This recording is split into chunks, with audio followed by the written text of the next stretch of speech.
Check the mic and make sure it sound right.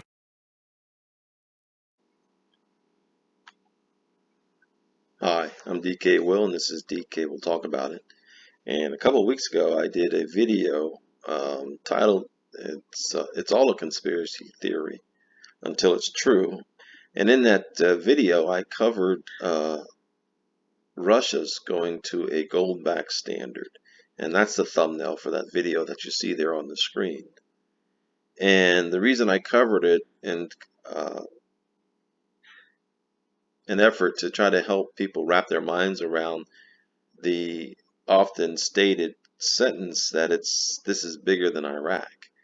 And so I'm going to show hopefully how such a significant move by Russia of going to the gold standard makes it easier to hopefully to grasp that this is bigger than Iraq and the Iraqi Dinar.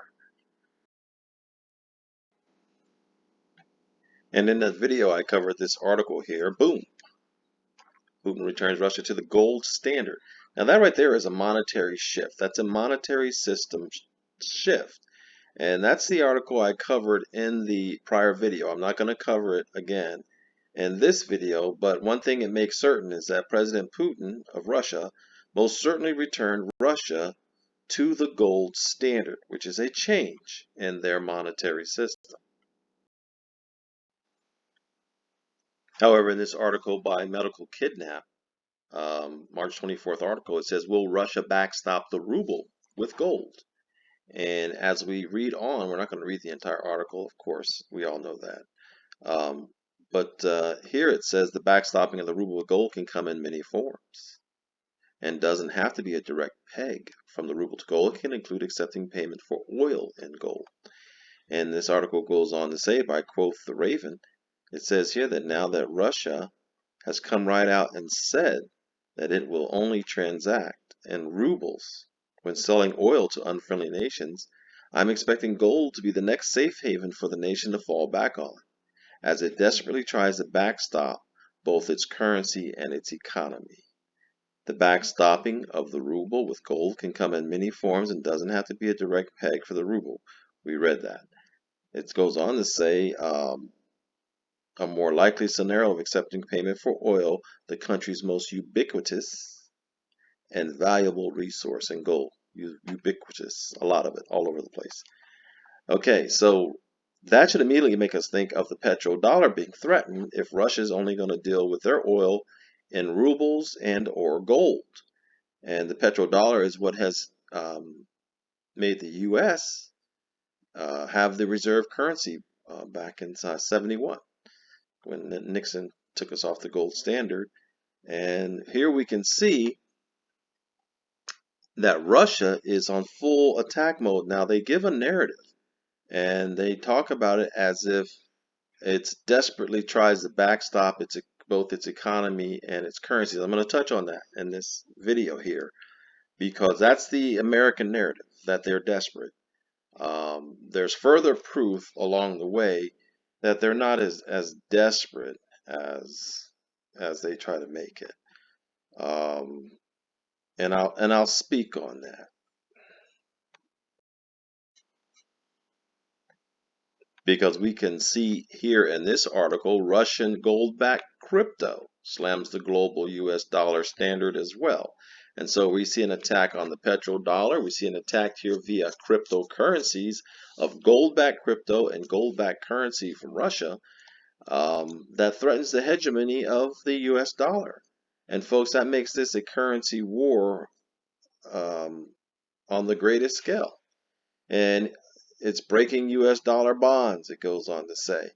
And it says here, Russia has honed in on gold reserves as a way to fight the US dollar hegemony already.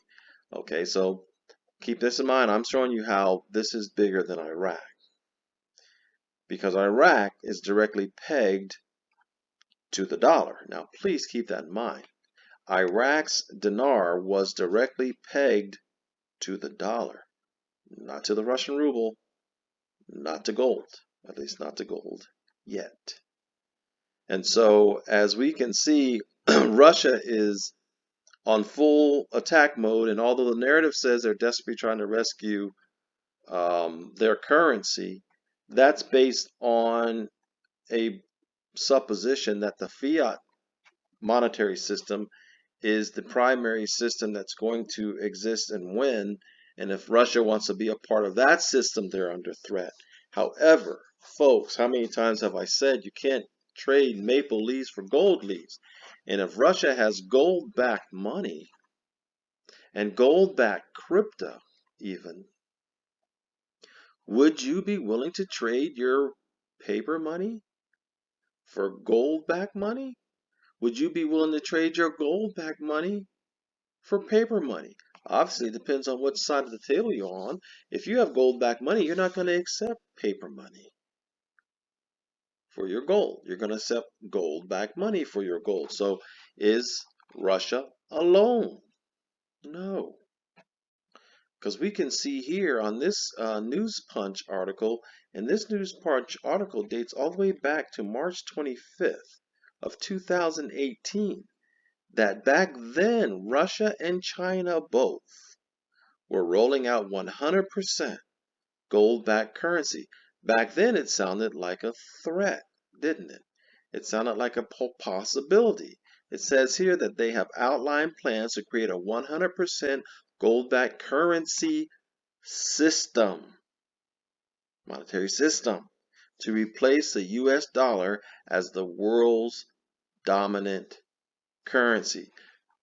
And if we scroll down a little more on this article, it shows that the Central Bank of Russia has been steadily amassing vast gold reserves since 2015, accumulating 1,828.56 tons by the end of 2017. Can you see how old this article is? But see how the move is underway, how Russia has been aggressively pursuing an increase in their gold reserves, as you can see illustrated on these graphs as well. Their purchasing of gold with the plans to do what they said, back their currencies with gold, and China and Russia working together on this effort. And were they successful? Well, let's not forget here. A boom. Yes, they were successful.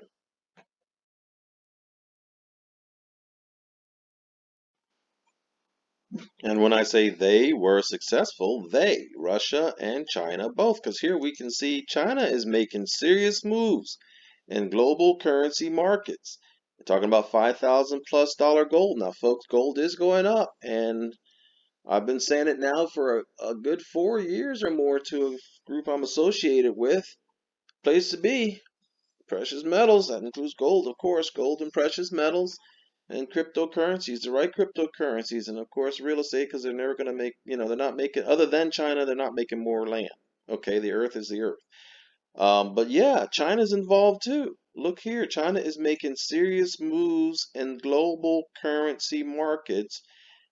Here is a key phrase, folks, and this is from January of this year.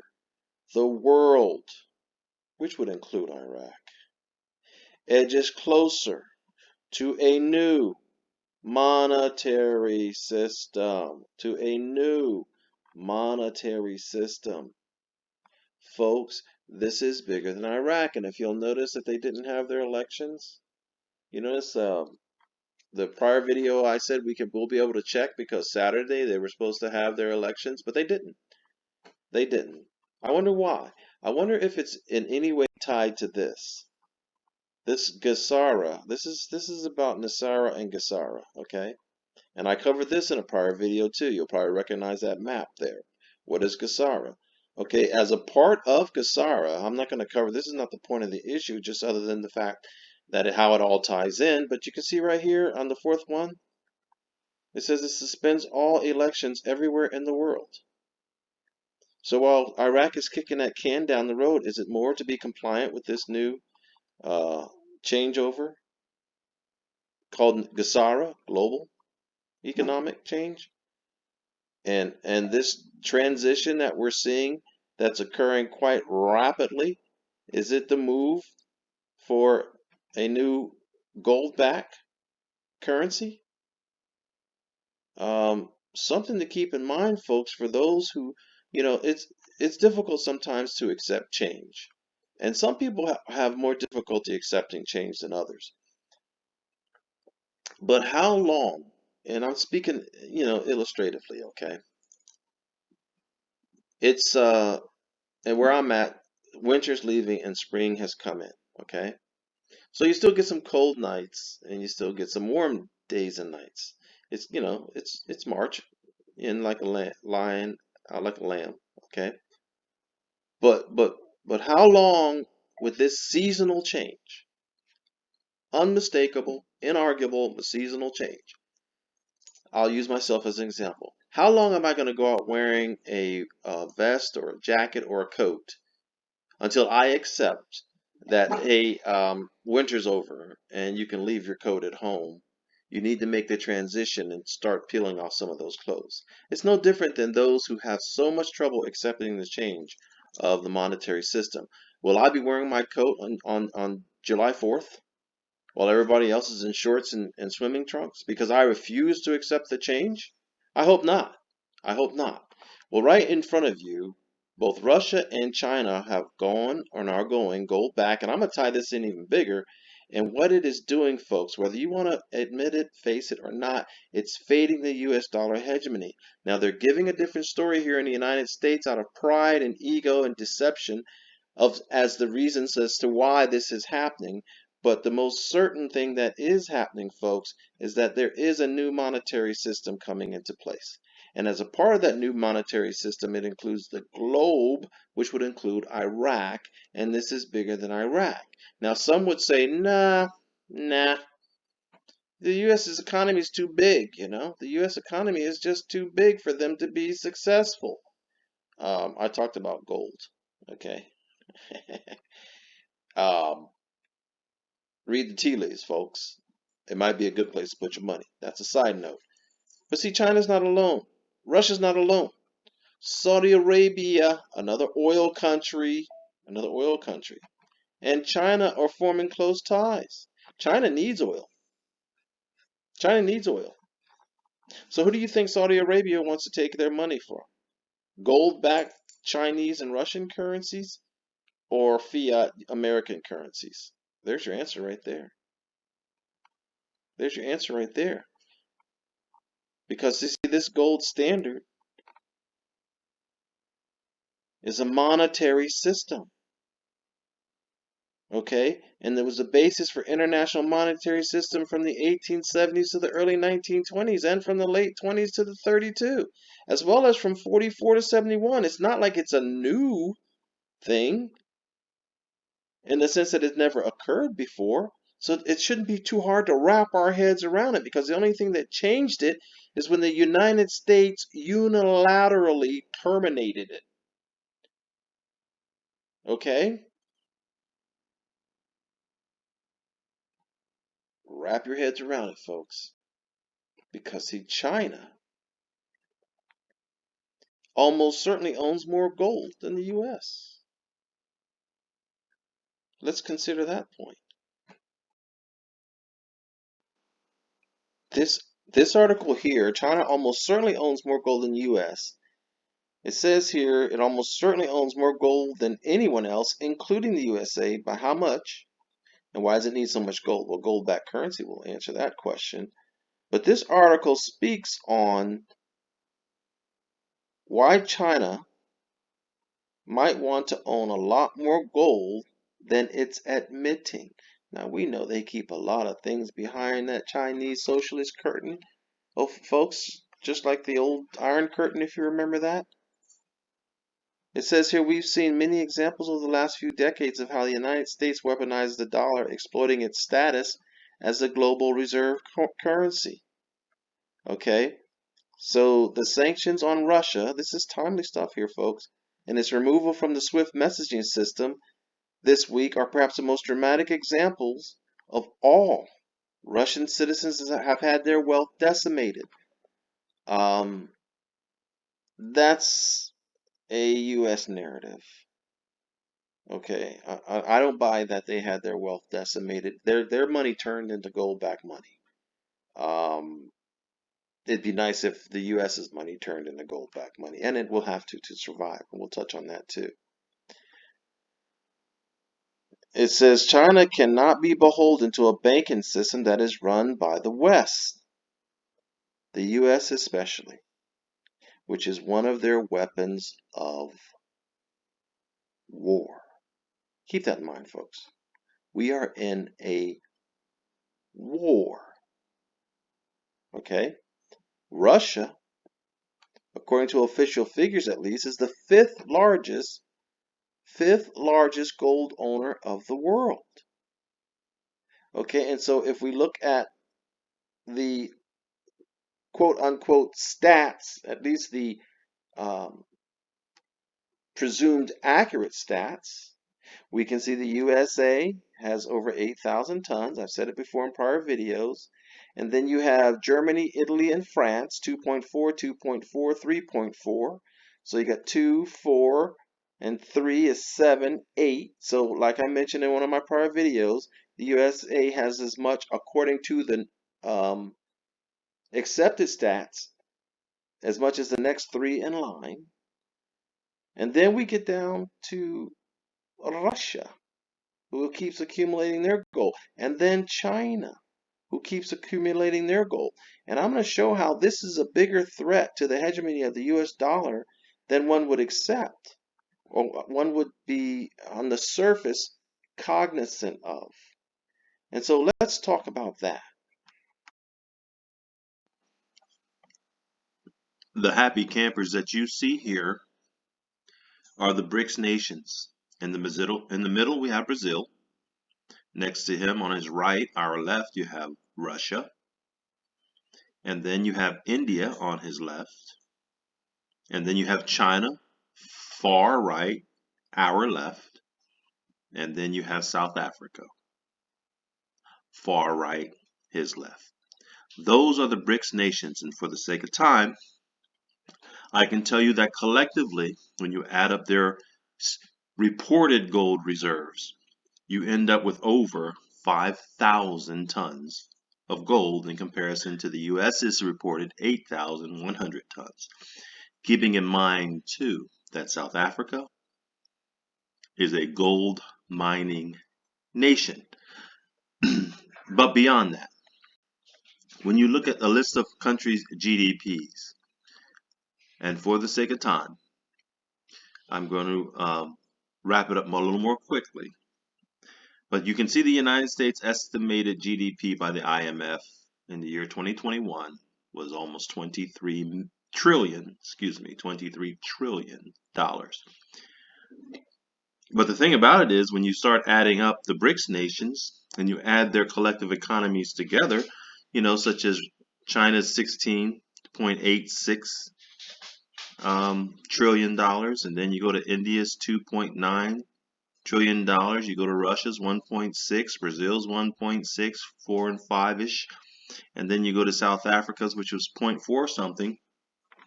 You actually end up with a greater GDP than the US. You end up in the neighborhood of 23.5.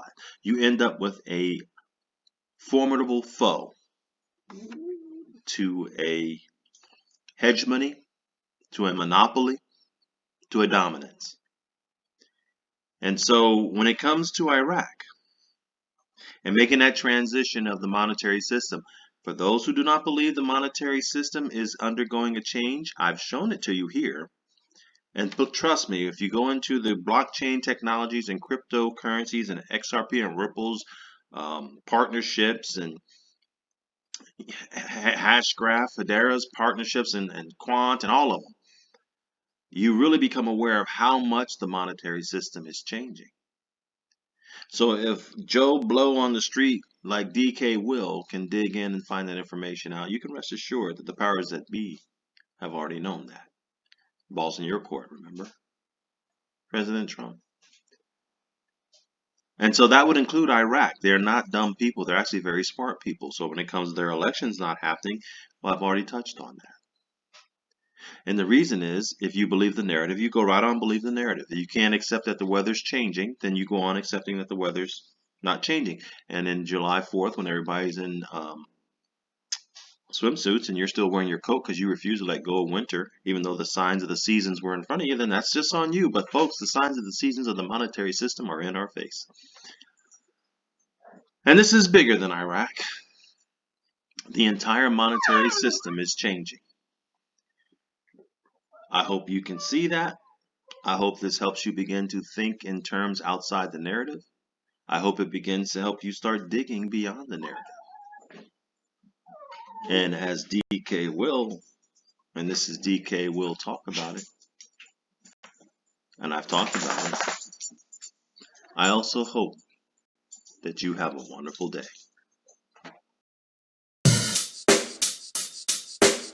Check the mic and make sure it sound right.